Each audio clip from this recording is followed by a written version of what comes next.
Dans un village de l'Afrique vivait un jeune élève avec son maître. Un jour, son maître décide de lui donner une mission. Va dans la forêt et ramène-moi cette pièce précieuse, il lui dit. Sur le chemin, l'élève rencontre 3 voyageurs. Le premier est riche et arrogant. Le deuxième est humble mais silencieux et mystérieux. Et le troisième est aimable et à l'écoute. Au retour, le maître lui demande: qui de toutes ces personnes as-tu le plus respecté sur ton chemin? Et l'élève répond: celui qui m'a traité comme son égal, le troisième homme. Le maître sourit ensuite et lui dit: retiens ceci, le respect ne s'impose pas, mais il se gagne par la manière dont on traite les autres. Tu as certainement entendu que pour te faire respecter, il faut définir tes limites. Il ne faut pas quémander le respect, il faut l'imposer. Et ce n'est pas faux.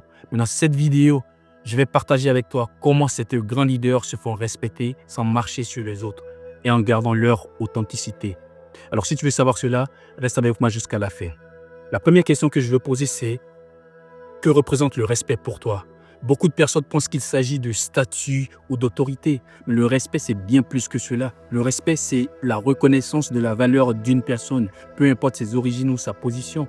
Le respect, c'est traiter les autres avec la même dignité que celle que nous attendons. Et dans notre société, nous sommes souvent piégés par l'illusion que le respect doit être réclamé. Mais la vérité, c'est que le respect commence par soi-même. Comment veux-tu être respecté si tu ne te respectes pas toi-même?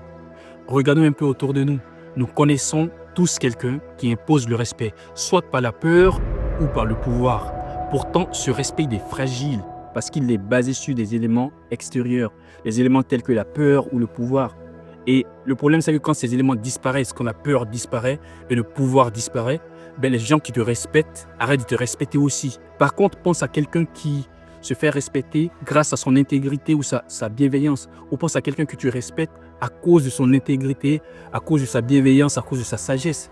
Mais que se passe-t-il? Le respect que tu as pour cette personne demeure, si je peux me permettre de le dire ainsi, demeure à jamais. Prenez un peu l'histoire de Gandhi. Aujourd'hui, on parle toujours de Gandhi. Gandhi était un homme petit de taille, qui n'avait pas de richesse, qui n'avait pas d'armée, mais qui avait le respect de plusieurs millions de personnes. Pourquoi? À cause de ses actions, à cause de sa foi en ses principes, à cause du fait qu'il incarnait ce qu'il prêchait. Et le respect que les gens avaient pour lui émanait de son authenticité. Et la question que je veux poser, c'est: comment veux-tu que les gens se souviennent de toi? Est-ce que tu veux que les gens se souviennent de toi comme une personne qui exigeait le respect ou comme une personne qui l'inspirait? Est-ce que tu donnes aux autres le respect que tu espères recevoir en retour? Je veux que tu réfléchisses à cela. Le respect commence dans de petits gestes comme dire merci, écouter sans interrompre, reconnaître les efforts des autres, que ce soit au travail, que ce soit dans le couple, que ce soit en amitié. Ce sont ces petits actes qui construisent un monde plus humain. Et je veux terminer sur la pensée suivante. Dans une ancienne culture, on disait que la vie est comme un écho. Ce que tu envoies te revient. Alors si tu sèmes le respect, tu récoltes la dignité. Mais si tu sèmes l'orgueil, tu récoltes l'isolement. Alors aujourd'hui, qu'est-ce que tu choisis? Est-ce que tu choisis de s'aimer le respect? Est-ce que tu choisis d'inspirer le respect comme un grand leader ou tu choisis de le réclamer comme une personne autoritaire? C'est à toi de décider.